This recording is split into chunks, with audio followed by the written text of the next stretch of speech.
ప్రజా యుద్ధ నౌక గద్దరన్న 50 సంవత్సరాలు సుదీర్ఘంగా ఈ తెలంగాణ ప్రజల పక్షాన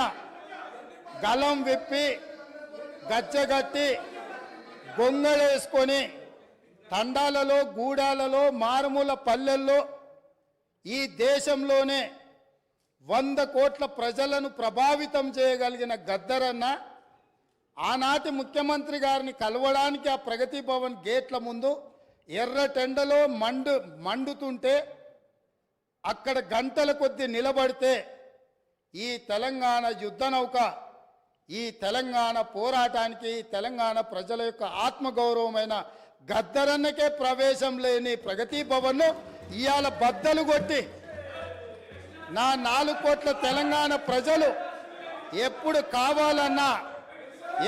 కావాలన్నా ఎక్కడికి వెళ్ళాలన్నా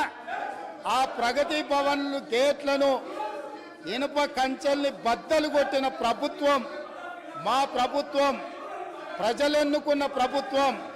ప్రజా ప్రభుత్వం. కాబట్టి ఆనాడు ముఖ్యమంత్రిని కలవాలంటే మంత్రులకు ప్రవేశం లేదు. ముఖ్యమంత్రిని కలవాలంటే తెలంగాణను సాధించిన తెలంగాణ ఉద్యమానికి ఊపిరులూదిన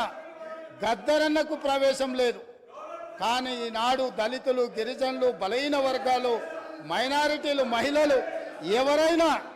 అక్కడికి వెళ్ళి మా సమస్య ఉన్నది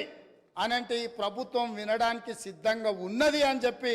ఈ తెలంగాణ ప్రజలకు స్వేచ్ఛనిచ్చిన ప్రభుత్వం, ప్రజా ప్రభుత్వం, ప్రజలెన్నుకున్న ప్రభుత్వం ఈరోజు ఇక్కడ ఉన్నది.